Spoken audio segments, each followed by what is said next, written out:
Tem uma história de como começa meu encantamento com o cinema. Eu nasci aqui em João Pessoa e meus pais relatam, minha mãe conta que me levava para o cinema Tambaú. Naquele momento era um lugar muito importante da exibição na cidade, que até hoje temos poucos espaços de exibição. E naquele momento era um espaço importante na cidade e que eu com um ano e meio, eu ficava encantado. Ela tinha dificuldade quando me tirava da sala, eu chorava que eu queria ver mais filmes. É uma história, eu não lembro de fato, mas é uma história boa de contar, quase lendária sobre esse encantamento do cinema e essa primeira contato com o cinema aqui em João Pessoa. Logo depois eu comecei a trabalhar, meus pais moravam, eu nasci aqui em João Pessoa, meus pais foram morar 4 anos no México, eu morei 4 anos no México, depois voltei para João Pessoa. Eu já tinha muito essa vontade de trabalhar com expressões artísticas as mais variadas, eu trabalhava com literatura, gostei de escrever desde moleque e logo comecei a trabalhar com teatro.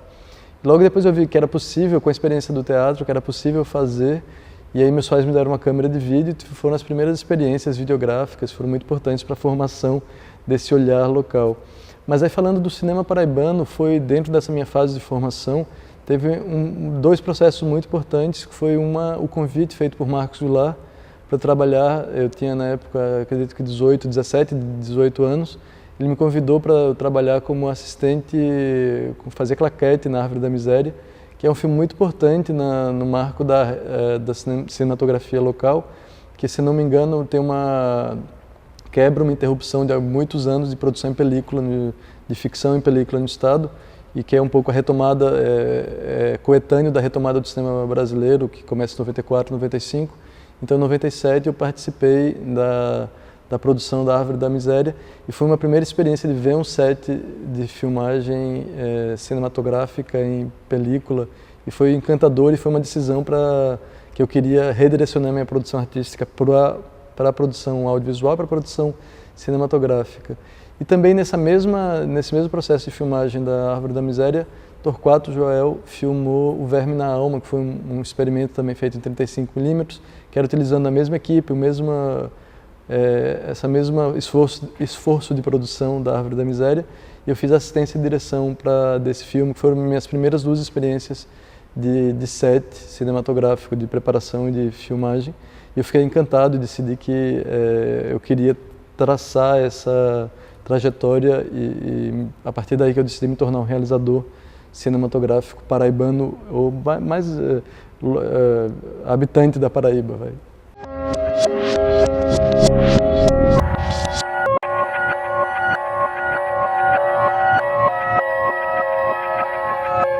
Os primeiros filmes e referências são os filmes de uma tradição do cinema mundial, internacional. Acredito que a partir de estabelecer os processos de estudo na arte dramática e no teatro, e a partir daí focalizando algumas áreas de interesse, alguns realizadores, especificamente Buñuel, que sempre foi o realizador espanhol, que foi uma referência muito, dentro dos meus anos de formação, uma referência muito concreta.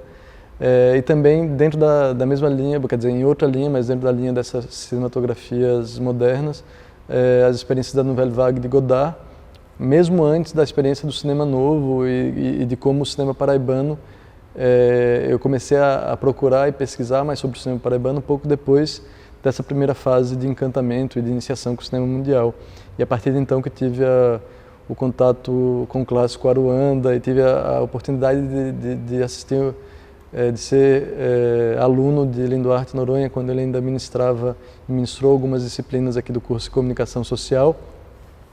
E foi a partir dessa apresentação do próprio Linduarte que eu tive um contato com esse cinema, a cinematografia não só nacional, mas paraibana. E a partir também do texto do Glauber Rocha, que era a revisão crítica do cinema paraibano, quando ele faz um elogio e uma análise muito interessante sobre Aruanda, e vendo como, a partir de Aruanda, como Aruanda estabelece um marco nessa cinematografia nacional, e sem dúvida a cinematografia paraibana vai a reboque de Aruanda e da importância do marco que foi Aruanda para essa constituição do cinema paraibano.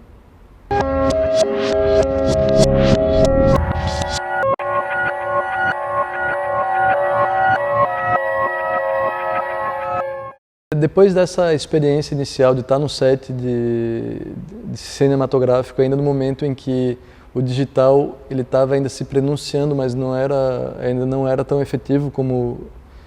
hoje em dia, em meados dos anos 90 ainda já se falava muito da digitalização, mas quando se falava em cinema, queria dizer trabalhar com película,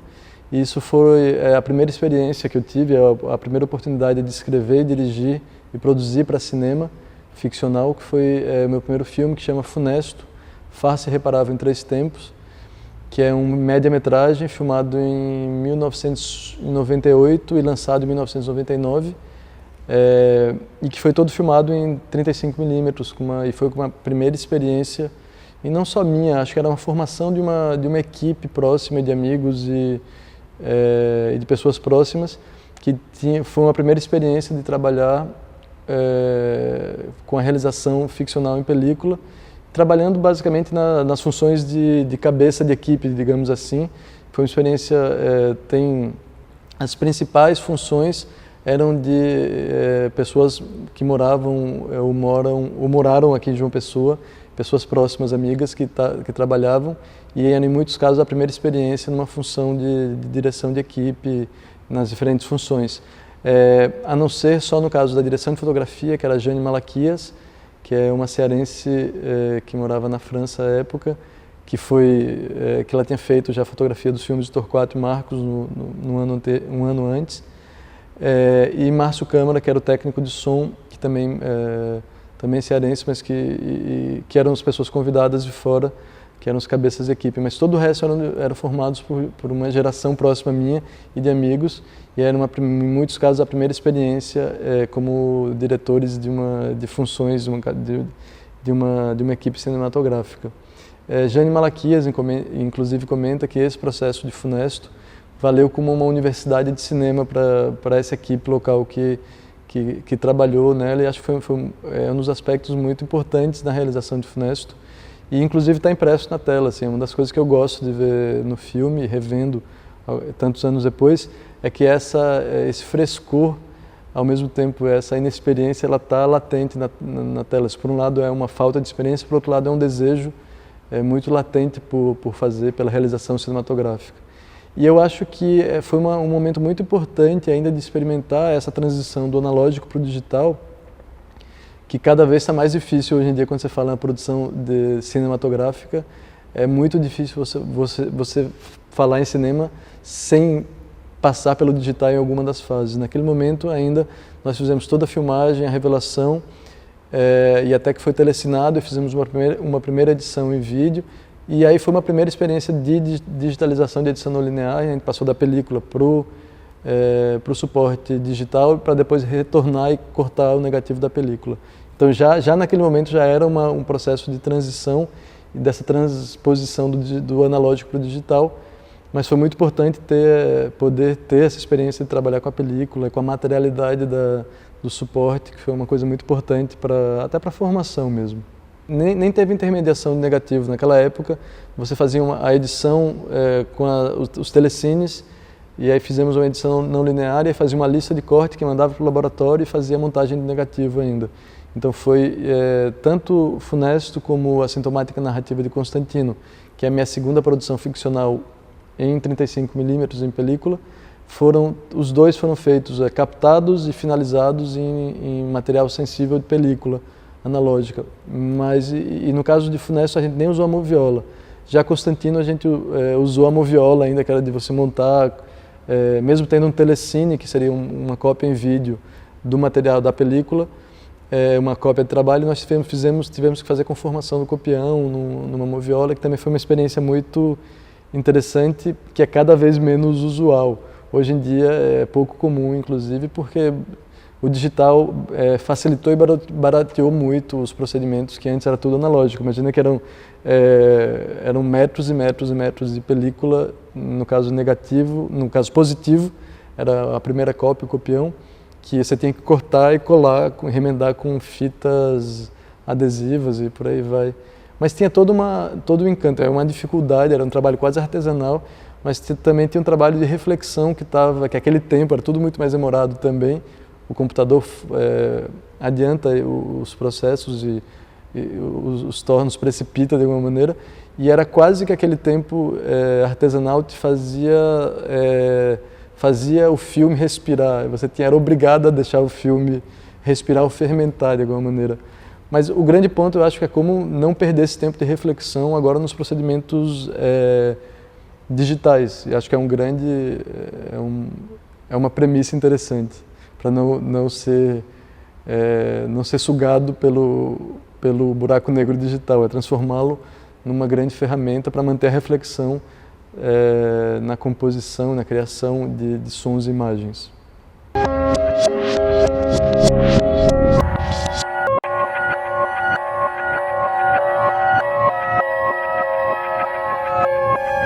O NUDOC dava um apoio, mas como a UFPB era um apoio institucional, sempre próximo, mas tanto os equipamentos eram um convênio que foi firmado entre a UFPB, a Universidade Federal, assinado pelo reitor, com o diretor do CTAV, que é o Centro Técnico Audiovisual, que é um centro vinculado ao governo federal, à Funarte, não sei exatamente aquela época, mas bom, é um ente federal, e que eles emprestavam os equipamentos, a gente tinha que mandar alguém buscar o equipamento no Rio, no caso a câmera 35mm, e o negativo tinha que ser comprado também na Kodak, a gente usou, acho que foi Fuji em um e outro Kodak, que são as duas marcas de negativos cinematográficos, mas também as sedes ficam no Rio e São Paulo, então a gente tinha que trazer esse equipamento, que na verdade o equipamento não é feito no Brasil, é importado e tem todo... por isso que o cinema analógico é tão caro e tão dispendioso. E o NUDOC, ainda como hoje, ele é um centro de referência, de auxílio e suporte à produção cinematográfica local, mas toda essa parte do acabamento, do equipamento mais fino, tem que ser tudo trazido de outros estados e de outros países, em alguns casos.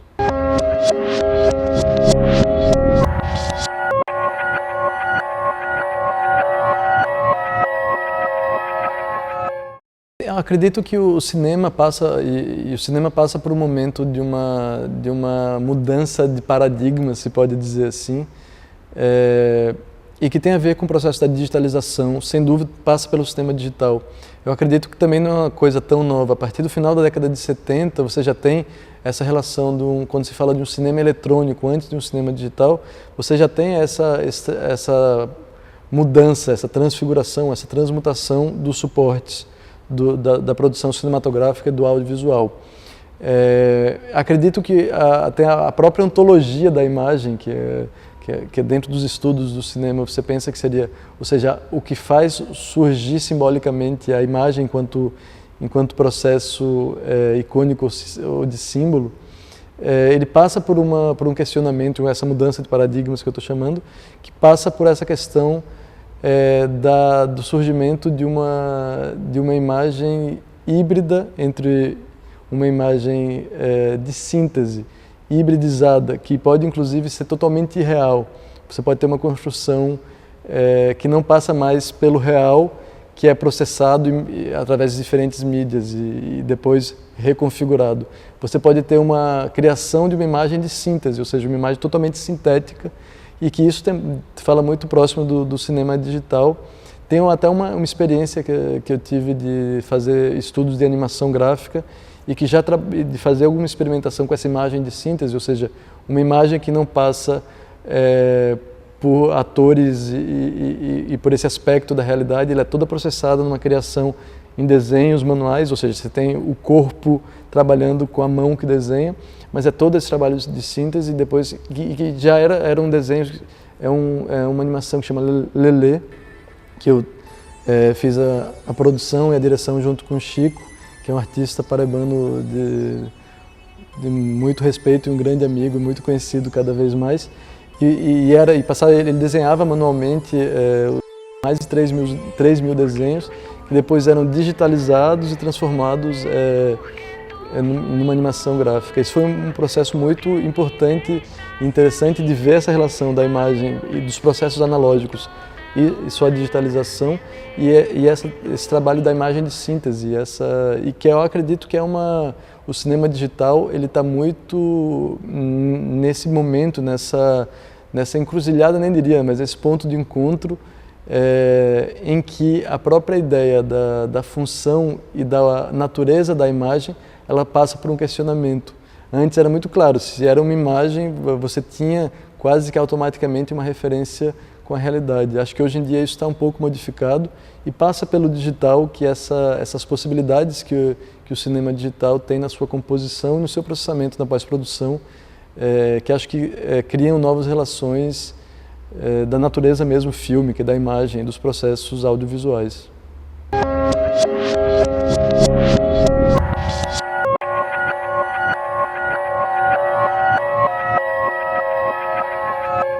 A atual produção cinematográfica e audiovisual paraibana, eu acho que tem, e é uma discussão que ela é reiterada de alguma maneira, de alguma forma, que seria o que a gente pode chamar de cinema paraibano? É possível utilizar essa denominação, e é interessante utilizar essa denominação, ou seja, existem alguns elementos de unidade entre essas, na produção audiovisual dos últimos anos, feitos aqui na Paraíba, em João Pessoa, e é uma discussão recorrente, acho que é bem interessante. Eu acredito que, de maneira geral, e eu comentei a influência tão enorme que a Aruanda vai ter na cinematografia nacional e paraibana, e ela estabelece uma tipologia de uma cinematografia que tem alguma relação com elementos geograficamente localizados e que tem a ver seja da temática, seja da relação com a localização com a terra e a temática associada a isso. Eu acredito que nos últimos anos, ainda no final dos anos 90 e a partir dos anos 2000, eu acredito que é possível, ao invés desse cinema regionalizado, que a gente podia falar de um tipo de cinema paraibano, eu acho que é possível falar de um cinema muito mais diversificado enquanto temática. Não quer dizer de abrir mão, inclusive, dessas temáticas e de assuntos e locações regionais, mas é de ampliá-los e buscar confrontá-los em outros diálogos mais urbanos ou suburbanos. E eu acredito que isso é um fator muito positivo e que passa, sim, por uma democratização que os procedimentos digitais de captação de imagem e som vem se confirmando e consolidando nos últimos anos. Eu acredito que essa diversidade e esse tipo de cinema onde a diversidade temática e estética é tão variada, acho que passa por esses novos procedimentos de captação e processamento de imagem e que passam pelo digital, sem dúvida. Mas, para além disso, acho que uma linguagem, nessa configuração de uma linguagem e uma estética do cinema paraibano, acho que talvez seja, ao invés de falar de um cinema paraibano, seriam de diferentes fluxos audiovisuais feitos aqui na Paraíba e que apontam para caminhos bem diferentes e reconhecidos assim. Tem um tema, acho que é a ficção, além do documentário, que é também uma tradição dos anos da produção cinematográfica paraibana dos anos 60 e 70 e se consolida como uma marca local. Eu acho que a ficção vem a partir da produção mesmo de Marcos e Torquato, que eu já citei aqui dos anos 90, ele vai se firmando como um novo marco do cinema paraibano, que é essa busca desses espaços menos naturalistas e naturalizados com a documentação, e mais esses espaços da ficcionalização, espaços ficcionais, mesmo hiperficcionais, que não são os recursos naturalizados ou que são de uma linguagem estética realista e naturalista. Isso acaba sendo alguns elementos que é possível notar na produção recente da cinematografia paraibana. Eu destacaria o longa-metragem Batiguano, do grande amigo Tavinho Teixeira, que teve lançamento agora esse ano, foi exibido no Festival de Tiradentes, aqui no Cineporte. A gente fez o lançamento aqui no Cine Aruanda, que foi dentro da Mostra da Matizes da Sexualidade. E é um filme, também um marco na cinematografia paraibana, inaugurando esse espaço quase que um não lugar, um não tempo, que tem a ver com a temática. Ele retoma personagens do universo das histórias em quadrinhos universais, no caso Batman e Robin, e os coloca como num ambiente distópico, de um futuro distópico, que por acaso é na Paraíba, mas isso não é um elemento geograficamente referenciado, e eu acredito que vai numa linha de uma composição não naturalista e muito potente, muito rica. Eu acho que é um marco na cinematografia local, como eu disse antes. Além disso, tem uma série de filmes que acho que vão nessa linha de criando esses espaços únicos. O que é interessante, acho que uma outra característica da cinematografia local é que, por uma série de questões, inclusive pela falta de mecanismos de estímulo do mercado local, não são obras que estão procurando ocupar espaços pré-existentes. São obras que vão com uma certa liberdade, em muitos casos estabelecem novos lugares de ocupação, inclusive porque não tem lugares para serem ocupados. Isso até é uma questão muito característica na produção local, também já há alguns anos. E que, por um lado, é negativo pelo fato, quando a gente fala enquanto processos econômicos e como fazer a circulação de recursos e como fazer que com isso se retroalimente o processo, mas, por outro lado, tem um fator positivo que cria um espaço de experimentação e de ousadia e de inovação mais livres, digamos assim, que é uma característica nessa produção recente do audiovisual paraibano.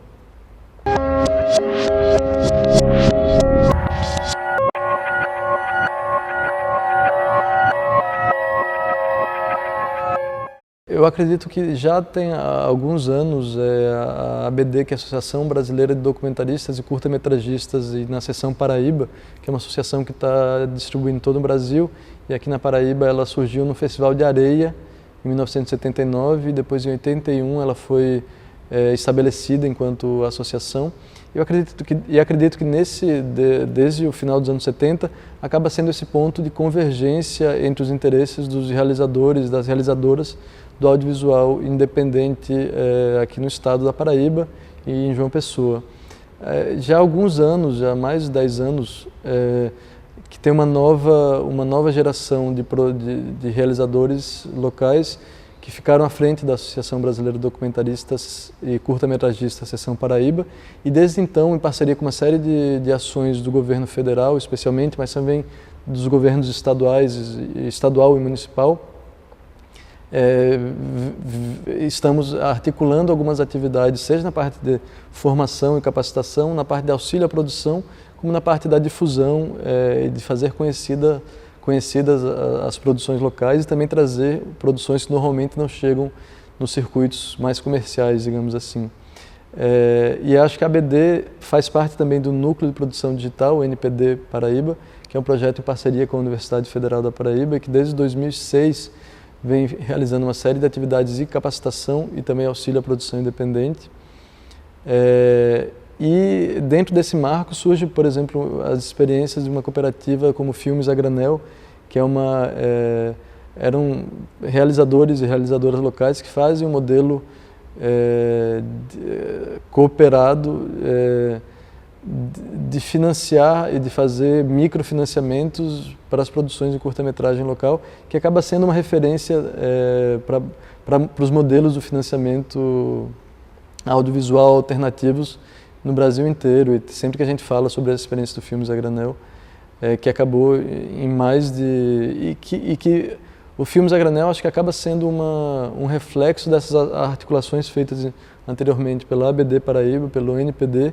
que são essa sopinha de letras, essas siglas todas, que na verdade acabam congregando esse desejo, essa vontade, essa necessidade de produzir sentido com audiovisual localmente.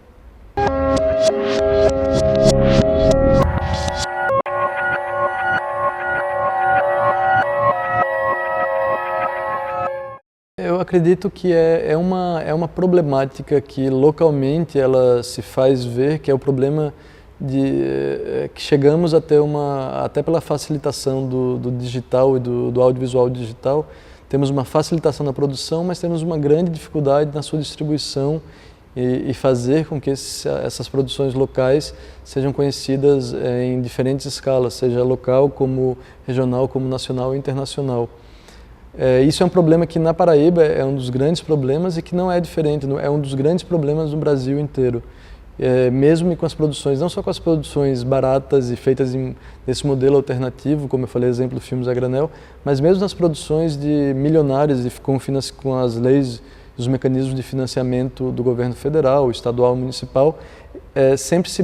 se localiza um problema muito sério, muito grave, com a parte da difusão e da distribuição desses conteúdos. Eu acredito que é fundamental pensarmos alternativas e soluções que também não é tentar brigar com o cinema que passa no sábado à noite no shopping, que é dos poucos espaços de exibição que temos comerciais, os espaços comerciais de exibição audiovisual, ou querer colocar fórceps a produção local na rede de televisão aberta. Na verdade, é pensar mecanismos alternativos que passa assim por salas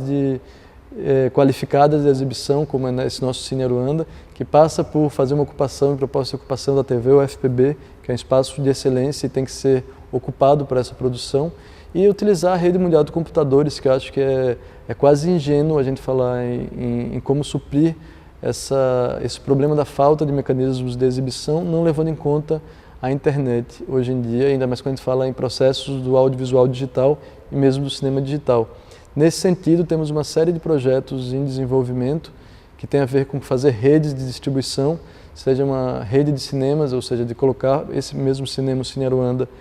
integrando uma rede de cinemas universitários e também uma rede de cinemas do Mercosul, que eles seriam atendidos e ao mesmo tempo poderemos receber conteúdos através da rede mundial de computadores, numa tecnologia desenvolvida em parceria pelo LAVID, que é o Laboratório de Aplicações de Vídeo Digital, aqui da própria UFPB, e também, ao mesmo tempo, ver mecanismos para fazer que nossas produções sejam, através desses dispositivos de compartilhamento, também fazer que eles integrem essas redes de distribuição. Uma outra rede também, uma parceria com o LAVID, que é em parceria com o governo federal, com a SAV, Secretaria do Audiovisual, que é de fazer uma Cine Mais Cultura, que é fazer uma rede de cineclubes que no projeto original eles receberiam conteúdos da Programadora Brasil distribuídos através de DVDs com cópias físicas. E a ideia é utilizar já essa tecnologia de redes para conectar também esses cineclubes aqui no estado. Então é um projeto que está em desenvolvimento há algum tempo. Por problemas burocráticos, a gente está esperando a liberação dos recursos para efetivar isso. E a ideia é a gente ter essa Cine Aruanda, e que se transformará numa Cinemateca Aruanda como centro de referência, inclusive para distribuir esses conteúdos localmente, e nacionalmente e internacionalmente.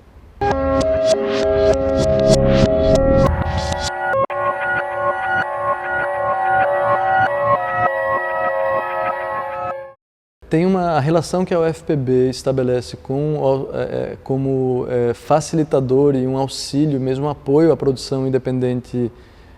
do audiovisual e do cinema é histórico e conhecido, público e notório,